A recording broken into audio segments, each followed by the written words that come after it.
Hey guys, we're going to be doing a deck profile of AguBond for EX1. I may change some things and update the deck profile later on, but right now this is a build that feels pretty consistent for me. It has some really explosive turns, and I think you might be a little surprised on what I'm running, but we're going to go ahead and start with the eggs of just playing for Coromon. The draws are fantastic. Being able to get a +1 off attacking is great. You will have, with some of the cards in here, you have a chance to survive security. And I think with going into EX1, security Digimon are going to be lower DP, but the 4 eggs is just pretty standard. For the level 3s, we're playing 4 of the AguBond from BT6, allowing you when it's out on the field. And when a tie is played, you gain 1 memory. Great if they check into it during security. Also has the inherent effect of giving your AguBond security +1. And if you play it during your turn, play a tie during your turn, it reduces the memory cost by 1. Then we're going to have 4 AguBond from BT or the starter deck. Given +2000 is just great. Not much else to say about that. And we're playing the promo AguBond, given 2000 for Digimon with Greymon in its name. Just allows for surviving security that much more. For the new card, we're playing 3 of the AguBond from EX1. Revealing the top 3 and adding a card with Tamer card or a card with AguBond's name is just fantastic. So pair it up with this, you essentially get +2 every time you have this card. From my playtest, you always hit something because you are running all the AguBond, and you're running several Tamers. And the good thing is it's not color specific Tamer, so it's fantastic. And we're just playing the 1 AguBond Experts. There's a kind of a wonky combo that makes this card work so fantastic, and kind of helps you recover resources if they end up in the discard. Then we're going to go off to the level 4s of the promo Greymon. Just an AguBond, it's kind of a given. You can make it into a 7k beat stick with security +1 and just go over. Allows you to burn through the security pretty quick. And we're playing 4 of the Geo Greymon. Great card if attacked in security. Play, you get to pop something with 4000 or less DP. Also gives you a name with Greymon.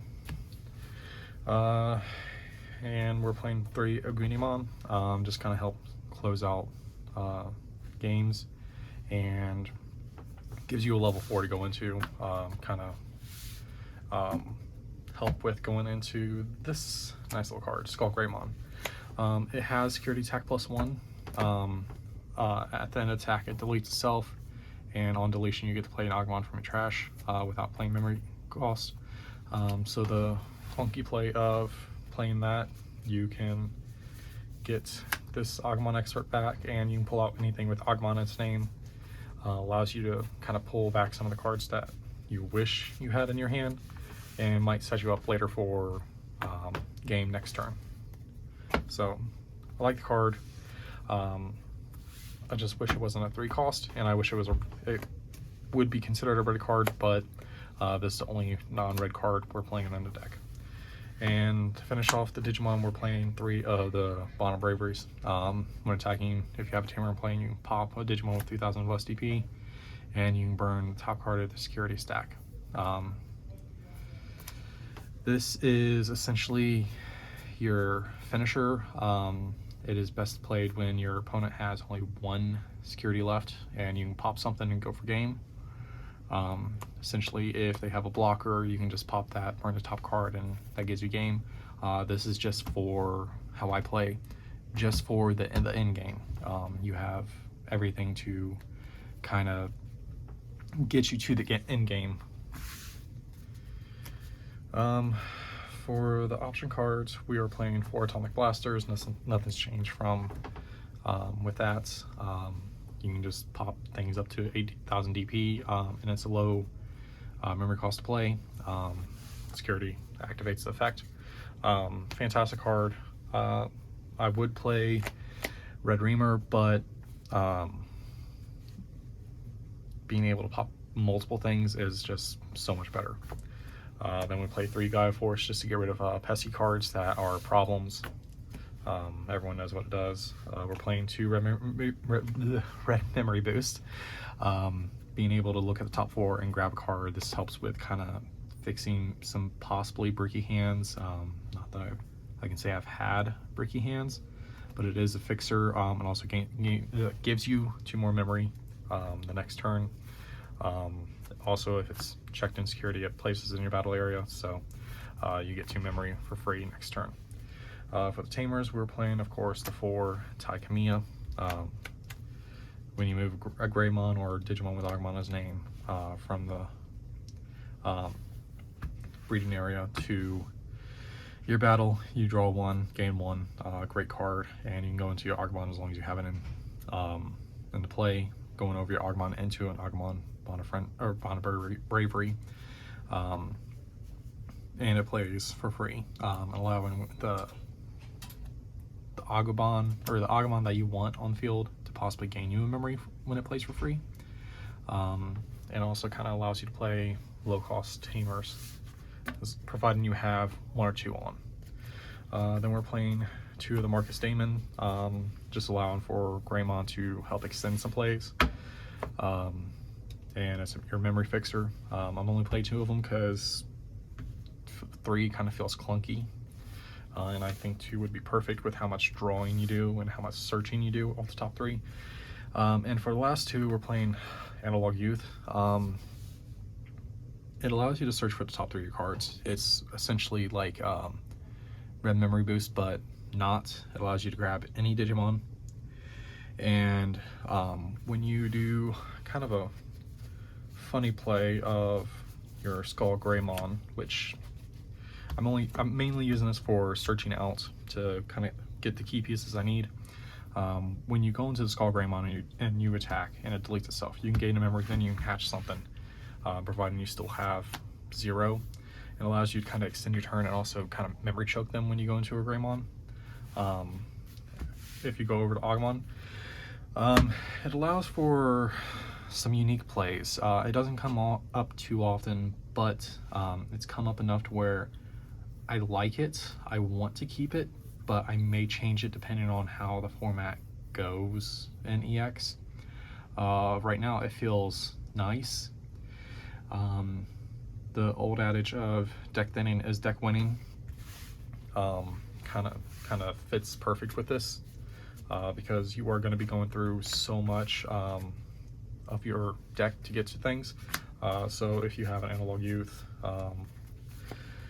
Decoromon, let's just see, and I've built up this stack before. It doesn't matter which Greymon you have because they all don't have a good effect. You can attack, either draw or search the top 3. That's 2 cards you get off it. Then this pops and allows you to hatch another Koromon, and allowing you to kind of continue your plays. So if you have the Agumon Expert in the discard and it pops itself, you can play the Experts, which allows you to grab an Agumon from hand, and you can just evolve over, and I know I got the staging wrong, and then just go into another Greymon or however, and there you go, you memory choke them into 1, and you also have another body on board and have a stage 2 setup, or level 4 setup. So preferably you would want to get this Greymon on top, but you know, push comes to shove, it doesn't matter, and you potentially have either game, even if you have like the AguBond in your discard, you can grab it with Expert, so you can kind of be like, oh, you know what, I can win game next turn, but I have my bond and discard, Skull Greymon goes over and pops it. Hey, look, this is in discard as well. Play that, grab the AguBond, and I still have that for next turn, provided you also have, and I rarely ever see where I don't have the Taikamiya, where I can go for game. So, and it's really hard for anyone to kind of stop the Bond of Bravery. So, if they have you know, the Digimon on board to be deleted, but it, like I said, it's got some wonky plays, but the plays seem to work out, and when they do work out, oh my gosh, it is just absolutely fantastic. I would love for this deck to be tier 1, and I'm hoping that I can kind of resolve some potential issues. If I could, I would maybe drop one of the analog use and add in a 4th Skull Greymon. But having 2 of these, it feels better in a way because it allows you to kind of, you know, look at the top 3, grab one, discard the others, and kind of extend plays out in the late game. But I've never really seen too many AguBonds go into late game, and when they do go into late game, they're usually starting to brick or they're behind. This deck just works to where you have to go fast, and you have, it's kind of like a burn bright, die fast, but I feel like this kind of helps with towards late game if possible, and helping out with some potential breaks. But let me know what you think. I'd greatly appreciate any criticism or things you may change. If you like the way this looks, definitely give it a shot. I feel like I said, personally, I feel like it kind of fixes some possible problems, and I know at some point it's going to cause some potential problems, but I haven't seen them yet. Even, like I said, even the bricky hands seem to be working out pretty well. But again, let me know what you think, and that's it for the deck pro. See ya.